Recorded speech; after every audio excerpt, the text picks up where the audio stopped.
Bonjour à tous et bienvenue pour ce nouveau test. Aujourd'hui on va parler d'un casque que j'ai eu grâce à Audio du Village qui me l'a prêté, le Tuffle Real Blue NC, qui est donc un casque à réduction de bruit fait par la marque Tuffle, qui est donc une marque allemande et qui s'est lancé un petit peu dans les casques à réduction de bruit.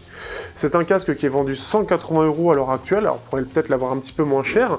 Et donc ce casque à réduction de bruit est plutôt sympathique déjà en termes de design, un peu particulier pour certains, comme ce que dit Audio du Village justement, et ce qui fait que j'ai la chance de pouvoir le tester et je vais le comparer à pas mal de petites choses que vous pouvez voir là, que vous allez peut-être reconnaître pour certains, et ce qui fait que ça rend le test très intéressant aussi. Donc pas grand chose à dire, on va aborder les caractéristiques au fur et à mesure de la vidéo comme d'habitude.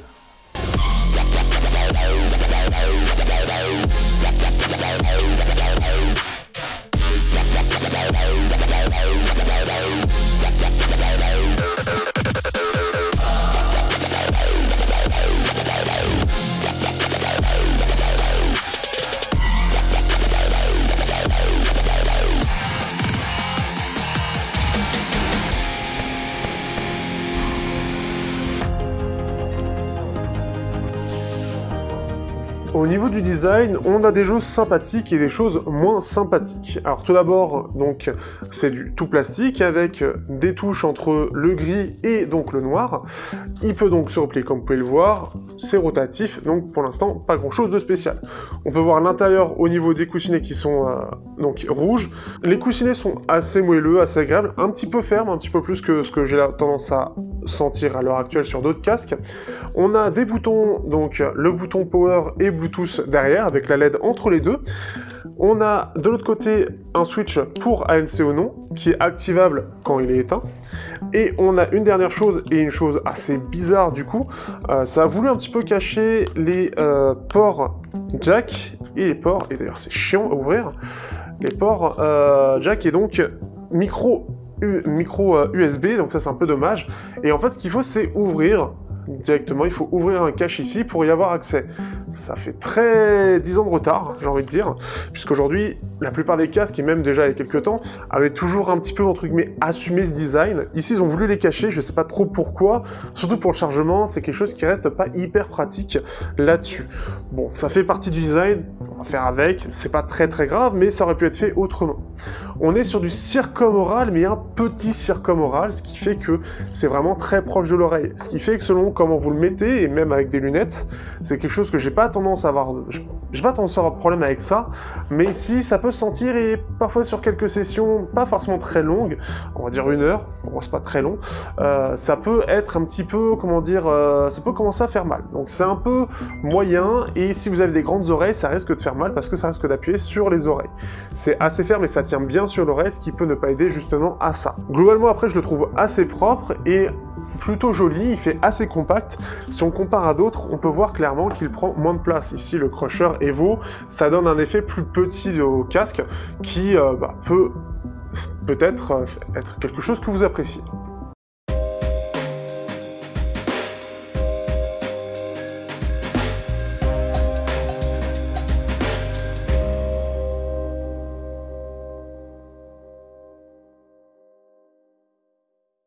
Au niveau des fonctionnalités, ça va être assez rapide. On a droit donc ici à du micro USB pour le chargement, jack 3.5 et du Bluetooth 5 avec SBC-AC, rien de spécial à dire dessus. J'en fais mention un petit peu là parce que j'y pense vu que c'est limité à du AC. Si vous trouvez que le son est compressé et dégueulasse, ça ne vient pas du casque qui ne sait pas gérer le AC ou que le AC est dégueulasse, mais au contraire ça vient de votre smartphone qui n'a pas su intégrer correctement le AAC et malheureusement ça risque d'être problématique. Donc à ce moment-là il faudra l'utiliser en filaire avec l'ANC en prime. Petit tour sur l'ANC rapidement. L'ANC, clairement, il est très léger. Très léger. Honnêtement, je n'ai pas plus que ça, je me suis pas plus que ça rendu compte qu'il y avait une réduction de bruit active, au point où je ne savais pas forcément s'il était actif ou non. Donc c'est vraiment très léger, et c'est le point faible de ce casque. Clairement, si vous cherchez un casque à réduction de bruit, mais dont la réduction de bruit n'est pas hyper importante, vous pouvez directement donc prendre ce casque. Ça sera pas, voilà, ça sera dans vos critères. Mais si vous êtes par contre quelqu'un qui a besoin d'une réduction de bruit efficace, vous avez le Esch 3 ANC qui est sorti récemment, enfin le Esch ANC pardon, qui est sorti récemment, donc j'ai sorti le test, qui lui a une réduction de bruit efficace. La différence entre les deux est vraiment énorme, et ce qui fait que ça rend l'ANC très anecdotique. En plus de ça, vous avez un petit bruit blanc qui vient, en plus de ça, appuyer cet ANC quand vous l'activez. Donc vous avez quelque chose de plus. Petite partie, vous avez droit aussi à des commandes tactiles. Alors quelque chose qui est relativement, on va dire, relativement précis. Alors par exemple, donc quand on appuie normalement au centre, on est censé avoir du play-pause, mais je vous avoue que ça n'a pas forcément bien fonctionné, voire assez rarement, au point où je me suis demandé si c'était pas sur la touche Power. C'est une première chose. Il reste quand même assez sensible, mais il y a toujours un petit temps de latence. Hein. Par exemple, si on compare au Bose Headphone 700, c'est beaucoup moins réactif. Vous avez aussi le fait qu'on puisse aller donc gauche, enfin comme ceci, pour changer de... Hop. Oui, c'est ça, non, c'est juste leurs trucs qui sont mal faits. Vous mettez vers le haut ou vers le bas pour le son, donc chose classique, donc vers le haut et vers le bas. Vous glissez tout simplement, et changez de piste vers l'avant ou vers l'arrière. Donc ça marche plutôt bien. Après, c'est juste qu'il y a une petite temps de latence. Et ce qui est chiant, c'est que forcément, quand vous l'enlevez, comme il est extrêmement sensible et il va très vite détecter ça, quand vous le mettez ou quand vous l'enlevez, et ça, je l'ai remarqué lors des tests et que je change de casque, il aura tendance à changer de piste. C'est le truc un peu chiant. Et le play-pause, bah, j'ai fait plusieurs fois, mais ça n'a pas forcément bien fonctionné. Donc là-dessus, c'est moins terrible de ce point de vue-là, donc un petit peu plus critiquable. Pour terminer, au niveau de l'autonomie, on est sur une trentaine d'heures d'autonomie, ce qui est plutôt pas mal, on est dans la moyenne haute, il n'y a pas forcément beaucoup de casques qui le font, donc c'est quand même à noter, comme par exemple le Headphone 700 qui est à 16 heures, ou non 20 heures, ici le HANC qui est à 22 heures, on a quand même ici celui-ci mais qui est sans ANC à 40 heures, le Crusher Evo, et ici à 17 heures si je dis pas de bêtises, le Focalison Wireless, mais qui date un peu, et qui lui a du micro USB pour le charger. C'est aussi l'autre chose, il n'a pas été mis en USB-C, ce qui est un peu dommage.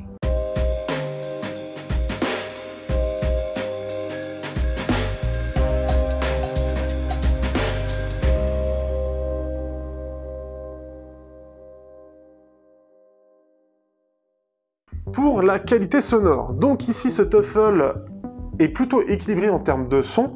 On a un son qui est vraiment sympathique et qui, entre l'ANC actif ou non actif, sera à peu près le même. Par contre, si l'appareil est éteint, et donc vous l'utilisez en filaire, vous aurez un peu moins de basse. C'est surtout ça la différence.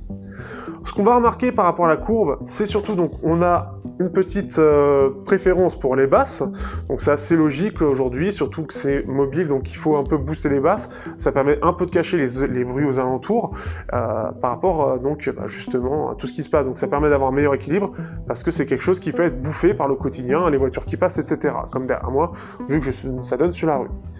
La chose qui va revenir aussi, donc on a des médiums qui sont assez neutres, par contre on va avoir un énorme creux au niveau des aigus. Ce creux-là se ressent très nettement. Par la suite, au niveau présence et brillance, on a quelque chose qui est assez équilibré, qui ressort pas trop, ce qui fait que ça va pas être agressif. Pour ceux qui sont sensibles aux aigus, clairement, vous allez apprécier ce casque, parce que clairement, au vu du creux, ça se ressent énormément. Ceux qui cherchent un son justement très chaud vont aussi apprécier, parce que ce creux va faire que les médiums vont manquer de clarté un petit peu, on va avoir des aigus un peu en retrait, et on va avoir quelque chose de très chaud au niveau des voix, etc.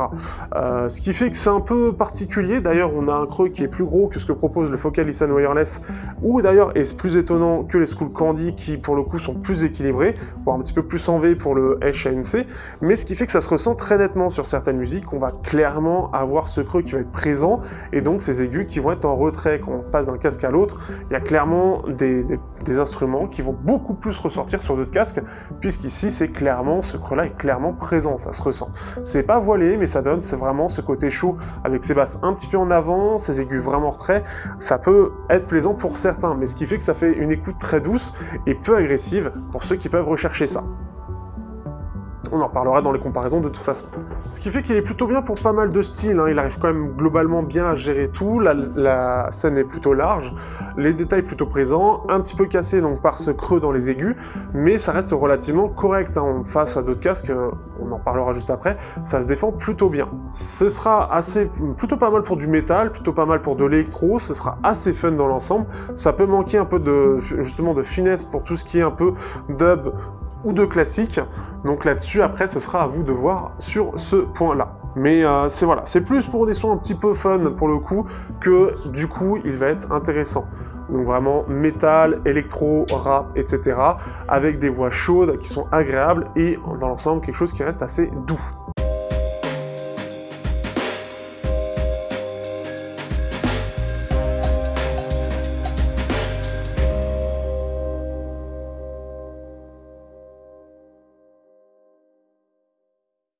Au niveau des comparaisons, on a des choses intéressantes. On va commencer tout d'abord par le Skullcandy Esh ANC, donc qui est sorti récemment, et donc qui lui apporte du ANC pour 130 € dans cette gamme-là, du côté de Skullcandy. On a quelque chose qui est, en termes de réduction de bruit active, quelque chose de beaucoup plus performant que Tuffle, et un vrai ANC du coup, et quelque chose qui est très très bon d'ailleurs pour sa gamme de prix, ce qui fait que c'est là-dessus où il va se démarquer. On a un confort qui est un petit peu mieux, parce qu'on a des pads qui sont un peu plus grands, donc il se ressent un peu moins. Après, il fait un peu plus cheap aussi au niveau du design.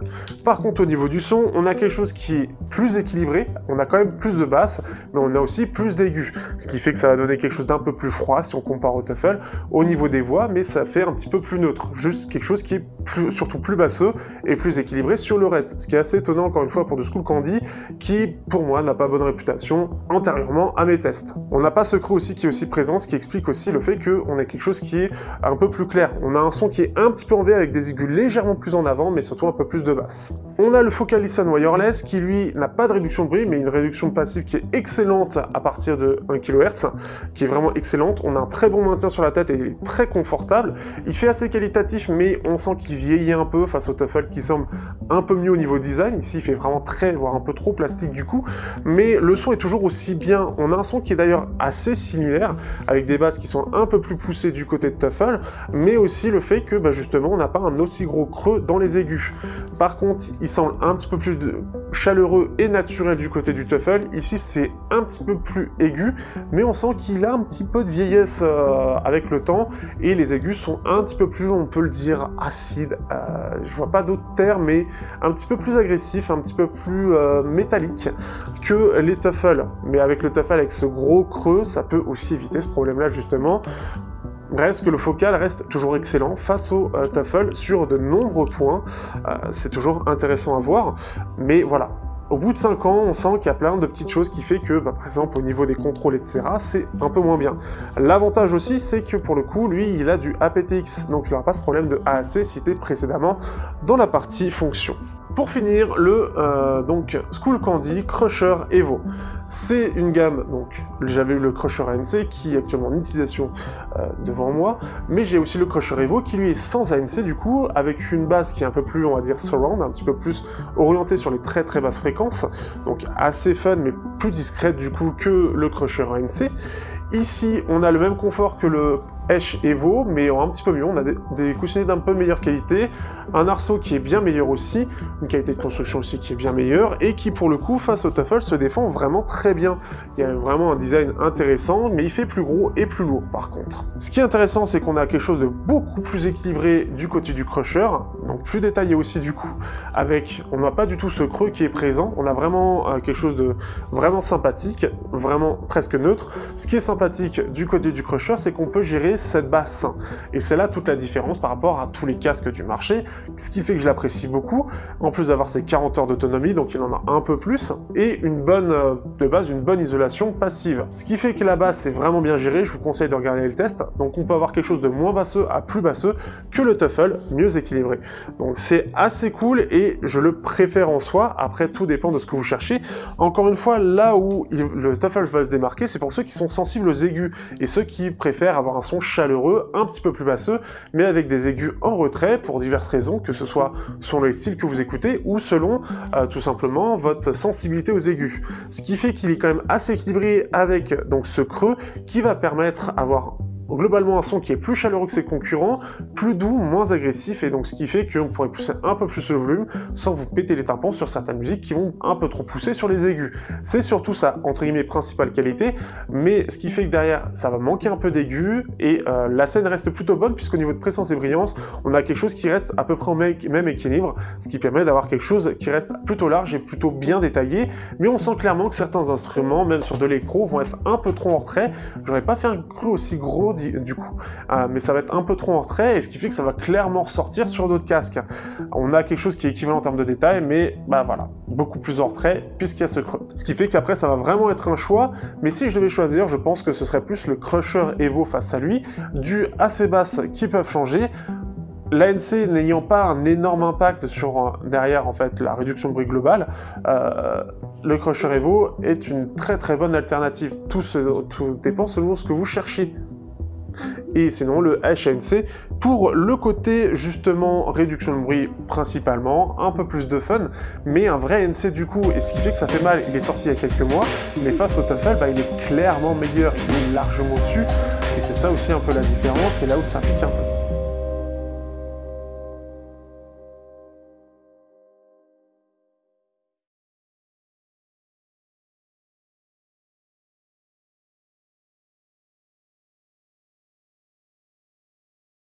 Pour terminer, que peut-on donc penser de ce TUFFEL Real Blue ANC? Alors forcément, j'ai fait une partie de la conclusion juste avant, mais c'est assez logique. Le TUFFEL se défend bien, mais il y aura différentes petites choses qui vont, pour le coup, ne pas l'aider. D'une part, il n'y a pas d'application dédiée, ça a l'air con, mais l'application qui est présente pour TUFFEL, c'est surtout pour la gamme suprême, qui n'est pas le cas du Real Blue. D'autre part, l'ANC reste vraiment presque oubliable, ce qui est un petit peu un souci, surtout qu'il y a un bruit blanc qu'on l'active, et la différence de qualité musicale se ressent pas vraiment, donc actif ou non, je sais jamais réellement. En pleine rue, en tout cas, je me rends pas spécifiquement compte, pas assez pour me dire je sais que je suis en ANC ou pas. Là où sur d'autres casques, et notamment le HANC du coup, c'est clairement très audible. On a aussi le cache ici, qui cache le jack 3.5 et le micro USB. Alors le cache, je l'aurais pas fait, le micro USB non plus. Alors j'avoue que je sais plus quand est-ce qu'il est sorti, mais aujourd'hui la plupart des casques sont en USB-C. Ce qui fait que ça devient vraiment compliqué face à tout ça, surtout que le USB-C est hyper répandu et le micro USB commence à vraiment être peu répandu. Le design lui quand même est assez positif, plus compact que ses concurrents, plus léger aussi et plus fin, donc ça donne un côté un petit peu plus élégant. Par contre le côté circumoral est plus limité parce qu'on a vraiment des pavillons qui sont petits, hein, l'intérieur du coursier est vraiment petit. Pour ceux qui ont des grandes oreilles, voire un peu moyennes, ça peut être limite. Ceux qui ont des lunettes, moi je vous avoue que j'ai ressenti un peu moins confortable, donc un peu plus moyen. Ce qui fait que c'est pas parfait. J'aurais fait quelque chose qui soit un peu plus grand au niveau des coussinets, garder le même design. Les commandes, elles, sont à la fois trop sensible, mais mettre un peu de temps à répondre, et le play pause fonctionne pas forcément bien, comme je l'ai dit, au point où je ne savais pas réellement s'il y en avait un, ou comment l'activer. Ça devrait être assez, pour le coup, instinctif, comme la plupart des casques, ici ça ne l'est pas. C'est un peu dommage. Dernier point, c'est une parenthèse, mais le fait qu'il n'y ait que du AAC, c'est pas un problème en soi. Tout va dépendre de votre smartphone, et si vous avez un smartphone type Oppo ou Vivo, mais il y en a plein d'autres qui ne savent pas le gérer, et ça va dépendre des gammes, donc peut-être que le bas de gamme c'est pareil. Si vous sentez une compression, c'est que votre smartphone ne sait pas gérer, n'a pas vraiment bien intégré le AAC. Ce qui fait qu'il va être compressé, ça va être dégueulasse, et forcément vous n'allez pas apprécier le casque. Ce qui fait qu'il faudra plus l'utiliser en filaire pour vraiment l'apprécier. Je tiens à mettre en garde parce que beaucoup pensent que c'est ça, ce n'est vraiment pas le cas, pour avoir fait plein de tests différents, sur plein de smartphones différents. Donc voilà un petit peu pour ce test. Aujourd'hui donc il est valable, enfin il vaut environ 180 €, mais vous pouvez le trouver à 140 €. J'ai vu des promos directement chez TUFFEL, ce qui fait que tout va dépendre après quand est-ce que vous allez l'acheter, mais il a beaucoup de concurrence, hein. Faut vraiment le noter, il a beaucoup de concurrence. Aux alentours de 150 €, je sais pas forcément les meilleurs, mais ils se défendent plutôt bien, je trouve. En tout cas, les Crushers se défendent, enfin les Skullcandy se défendent vraiment bien, et le vieux Focal Listen Wireless aussi. Ce qui fait que ça va être plus une histoire de ses aigus et le design, et l'ANC si c'est important pour vous ou pas. Il vaut mieux le comparer à des casques qui n'ont pas d'ANC et qui ont privilégié un petit peu plus la qualité sonore, parce que ça, en général ça va avec un petit peu, plutôt que se dire ah il a de l'ANC, ça va être forcément mieux. Ça veut pas dire grand chose. À vous de voir derrière.